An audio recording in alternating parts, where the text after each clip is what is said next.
he was leaking and sabotaging Trump 2 years ago, and now we're supposed to trust him as this sort of this above board neutral whistleblower. The whole thing would have just fallen apart, which is why they covered it up and covered up his name. We're going to bring on an investigative journalist who's been right about this story for the last 7 years. He's the author of Swiftboating America, Hans Mahncke. Hans, good to see you. Thanks for joining the show. Thanks for having me. Okay. Talk to me about these documents that Tulsi Gabbard released. I mean, I do find it to be very vindicating that you and Sean Davis and Paul Sperry and all of the Molly Hemingway and all of these excellent investigative journalists were basically right about this from day one, including the names of the people involved here. But what stuck out to you the most about Tulsi Gabbard's document release? What stuck out to me the most is the extent of the conflicts that this so-called whistleblower, Eric Ciaramella, had at the time, and which were known at the time to the Inspector General. And the Inspector General, instead of just shutting it off at that point, because we can get into some details here in a moment in terms of what all those conflicts were or are, but instead of shutting it down and saying, look, this is a clown show, go away, he elevated the whole thing. He broke his own rules to make it happen in terms of making the impeachment happen. So it's sort of a combination of absolute total corruption in the sense of the conflicts of interest of the so-called whistleblower, and then perhaps even worse corruption on the part of the guy who is employed to be the sort of gatekeeper, the Inspector General, who then Michael Atkinson. We remember his name. Knowing all those problems. And, that sort of struck me as the core of it. Yeah, it seems to me, and this was, I mean, the whole thing is shocking, as I said, also vindicating. And I hope something comes of this. I hope there's some kind of prosecution. I know we'll get into statute of limitations and what can actually be done a little bit later. But what struck me the most was that all of these different players were compromised. It wasn't just one person. There's one person that you can say maybe concocted this plot and set it into action, but it required the corruption of multiple people, from the Inspector General to Alexander Vindman to this alleged whistleblower, Eric Ciaramella. I'm not sure, by the way, why Tulsi Gabbard redacted their names and even their gender in these documents. I'm not sure. We're trying to figure that out right now. Why that name was redacted, because we know what the names are. We know who these people are. I'm not sure why that's redacted. But then including Adam Schiff in the Congress, like all of these people had to act corruptly in order to pull this off. That is exactly right. Now, on the point of why his name remains redacted, it might be something very simple in terms of kind of a legal barrier there. And there's a lawyer somewhere in Tulsi's office who said, let's play it safe here. Specifically, what I mean is on the so-called whistleblower form, there's a box that Ciaramella had to sign in terms of whether he wanted his name released or not. And he said no. And then he made some exception that you can give it to certain people or whatever. But basically, he said no. So, in terms of being ultra cautious, I can perhaps see how everyone knows the guy's name anyway. So I don't think it makes much of a difference. So anyway, I think there might be a kind of an innocent explanation as to why that name is still redacted. Now, in terms of the wider plot, you're absolutely right. It involved a whole number of people, and we knew the outlines of this. We knew the outlines of this pretty well, but those have not only been confirmed, but, kind of filled in. So we know all the details now. So it started on July 25th, 2019, which, not coincidentally, was the day after Robert Mueller's train wreck testimony in Congress, the day when the Russia hoax officially ended, because he said no collusion. And, well, we all remember that the guy was completely beyond it. So obviously they needed a new hoax, and that new hoax started the next morning. So the first interesting thing I found in those new documents was that this call between Zelensky and Trump had been arranged at the last minute. I don't think we knew that. And it also said that it was the National Security Council who was pushing Trump to have the call, whereas Trump was not so enthusiastic about, having the call. So, of course, that makes you think, well, who exactly arranged the call, and when exactly did they arrange it? And did they already know that the Mueller thing would be a train wreck and they needed something else that they could, clutch at? So we can't prove this, but it certainly stuck out, the fact that this was arranged at the last minute. Mm-hmm. Now, the next thing, which personally has always bothered me, and I guess it's seen as a routine thing, but I just don't agree with it. I think it's really, really bad. This is also detailed in these documents, is that there were something like 12 or more people listening in on the call. Now, this is supposed to be a diplomatic call between two presidents, and you have all these people sitting in some room, dark room somewhere, listening in, National Security Council types and so on. And anyway, as it turns out, Alexander Vindman was one of those people. Again, his name is also redacted. So you have these kind of code NSC1, NSC2, and so on. Isn't he witness one, though, in the Tulsi documents, probably? That's right. They swap around the descriptions at some point, maybe to confuse us. I don't know. But no one is actually, well, some people are named, but none of the main characters are actually named in these new documents. But anyway, so we had Vindman listening in.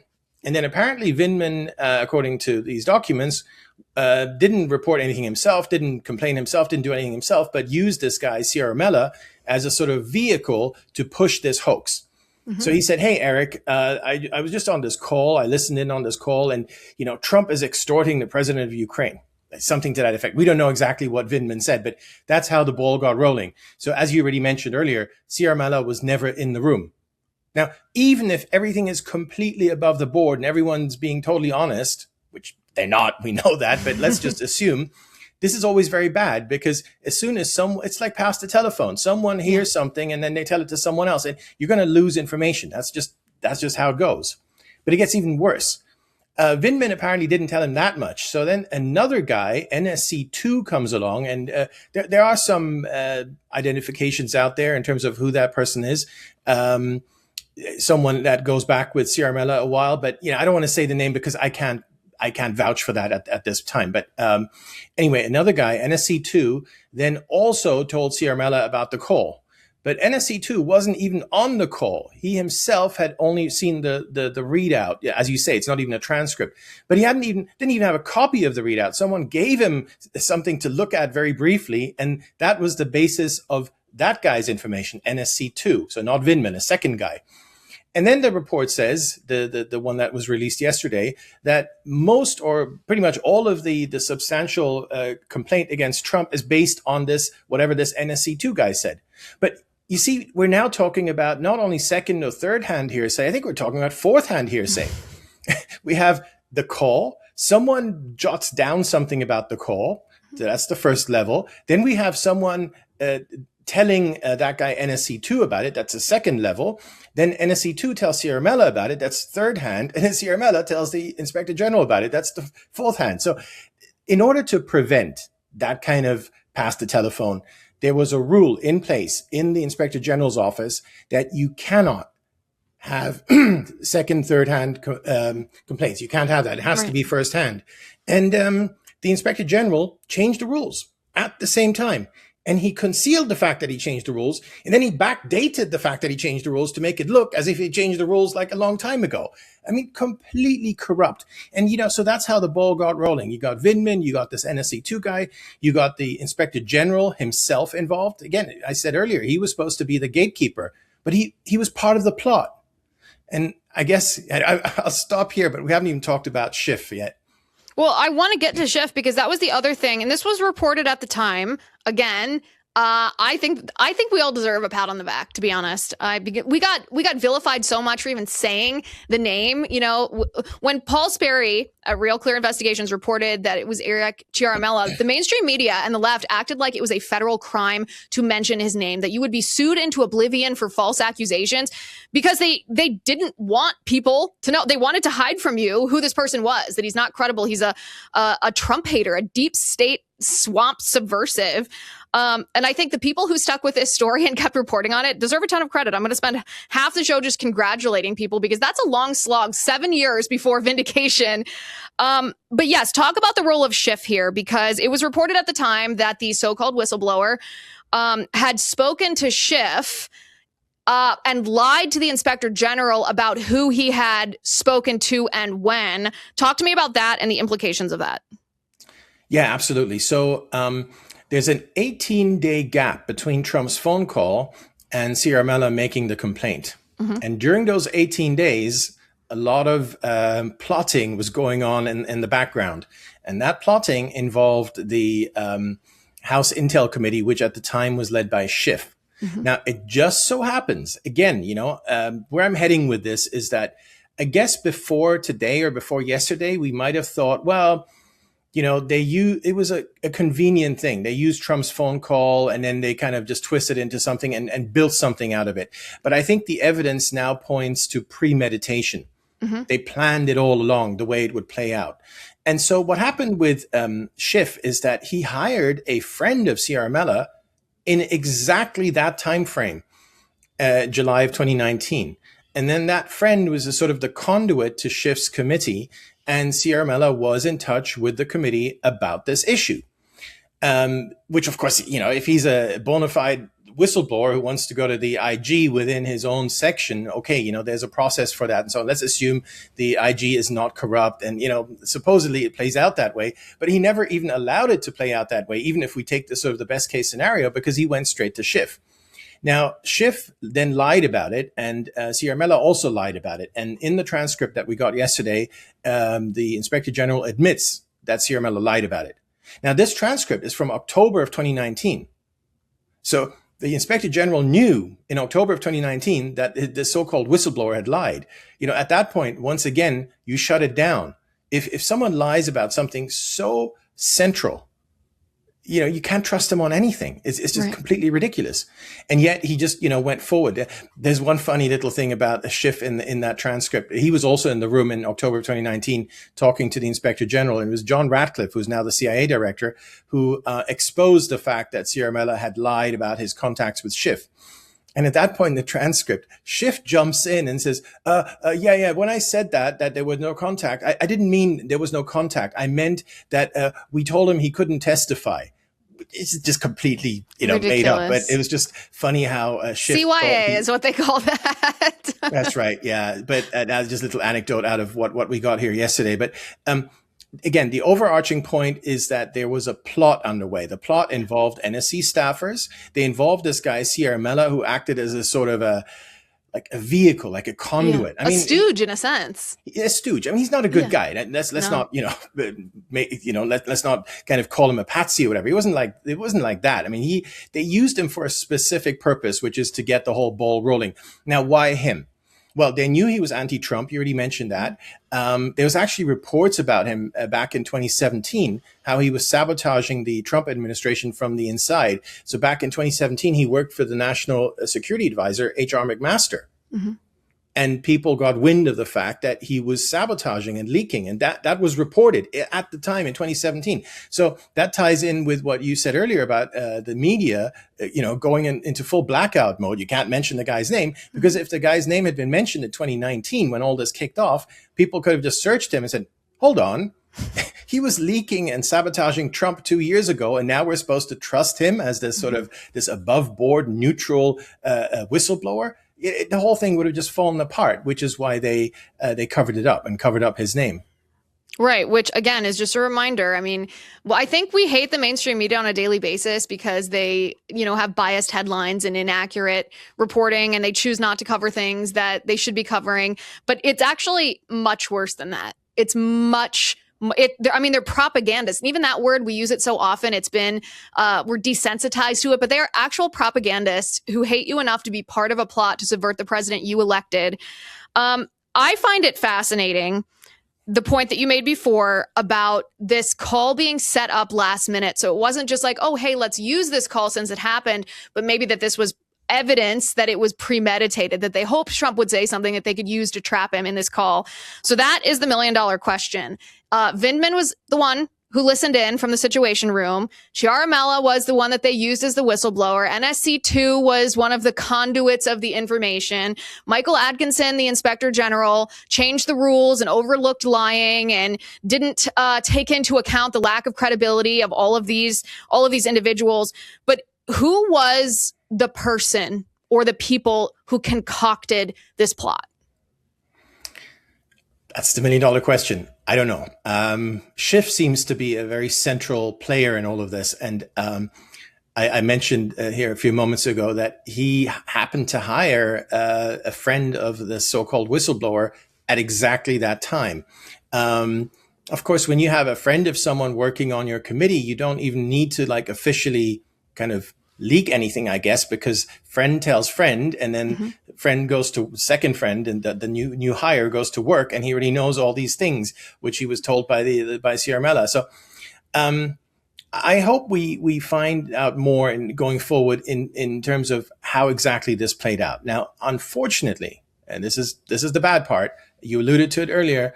Why did it take 7 years? Well, it took 7 years because that happens to be when all the statute of limitations have expired. Normally, it's 5 years. So if you do not bring charges for something within 5 years in federal law, you can no longer bring them. That's it. And the charges have to be brought from the time that the offense happened, not from like now when we find out about it. It has to be back when it happened. So, people argue, is that a good thing, a bad thing? Law wants some kind of a finality and so on. So anyway, that's the rule. We can't change it. There are some circumstances where that can go a bit longer, but now we're at 7 years, it's not going to happen. None of these people is going to get charged. So they're all going to get off scot-free? There's no not for the stuff that happened in 2019. Now, of course, they do corrupt things. And then, of course, they're going to keep doing corrupt things. So there may be other things that they could be charged with. But my strong feeling is that the reason this was held back, and if you go back on my Twitter, I've been asking for this transcript with Atkinson, the Inspector General, for the past 7 years. I mean, my whole Twitter timeline is sort of whenever it came up in some context, every few weeks, every few months, whatever, I would say, where's the transcript? Where's the transcript? I can attest to this. I follow you. I've seen this tweet. You were, as I said in the beginning, you were right from the beginning. I mean, it's kind of wild if you think about what was the words in Tulsi's release, where this was in a locked room. Like, they actually knew that if you got your hands on this transcript, their plot would be completely exposed. And so they put it not only under a classification system, they actually put it in a physical place and locked the door to try to keep you from finding it.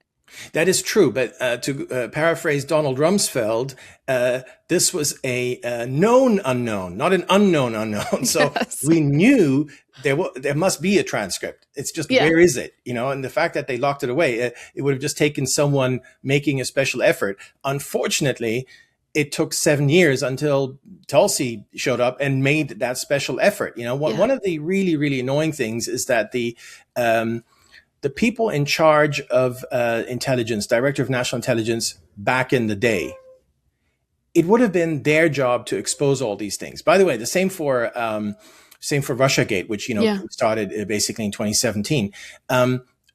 They had access to all that information. They could have released it all at the time. And by the way, I don't want to digress too far here, but that was one of the who was the first Director of National Intelligence with Trump? They had to.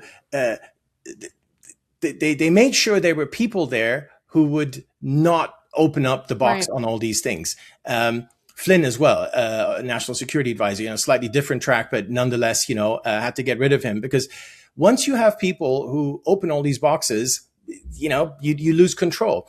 And Tulsi is that person. Now, you mentioned earlier, a lot of people have been criticizing her in terms of, she's not MAGA enough, or, whatever. Personally, I don't even care. I look at results. I only care about results. And the only person, and I hate to say this because I like a lot of these people, but the only person who has actually delivered this past, year and a half in terms of accountability, in terms of transparency, is Tulsi. Yeah. Back in July, the CIA released this total CYA about their involvement in Russiagate. They said, what they called it tradecraft errors. They said, we made some tradecraft errors. This was in July of 2025. And it was Tulsi who stepped up and said, no, you guys didn't commit, you didn't do tradecraft errors. You committed treason. I'm not sure she used that word, but she exposed the whole fraud. Yeah, she could have.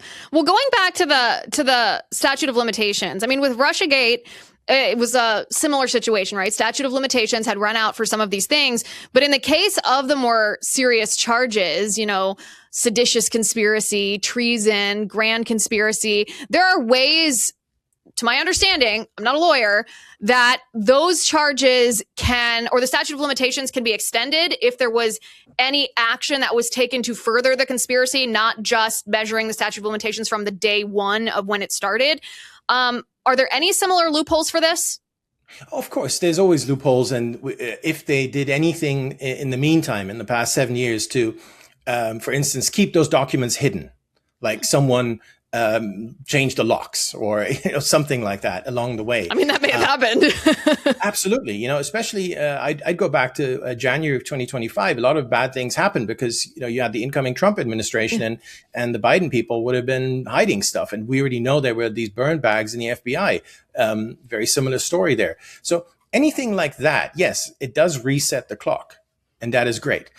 But what you always want to avoid is even having to have that discussion about the statute of limitations. Those are notoriously difficult discussions. And, courts, judges are notoriously against opening it up.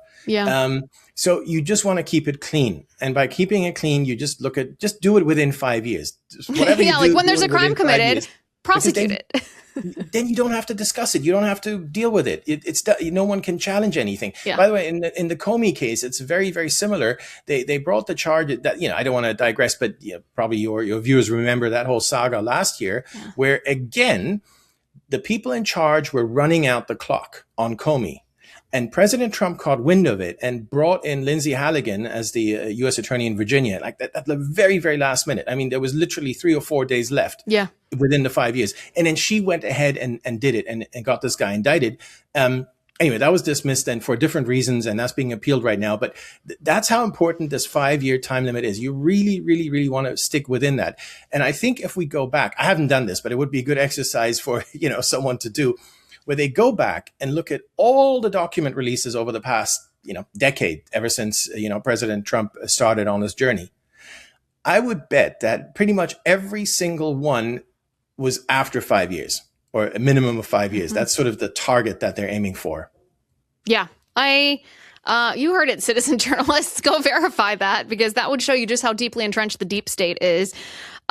Listen, there are still outstanding questions about this. But again, even though Tulsi Gabbard has differences in foreign policy opinion than President Trump, I would call this act, and last July, when she essentially served up Brennan on a silver platter to Pam Bondi, who did nothing with that, I would call Tulsi Gabbard her actions the highest act of loyalty to President Trump, because he was unfairly, viciously attacked. His election was there was an attempt to subvert his very election, and Tulsi Gabbard is single-handedly chasing down who did this and exposing how they did it, and no one else is. I mean, part of the reason we voted for President Trump this term is because an attack on Trump is also an attack on us. We want justice for that. We want accountability. We want perp walks and jumpsuits. We want to make sure that the corruption is rooted out. Our institutions are cleaned so that when Democrats take power the next time, they can't just restart this abuse. They're unable to.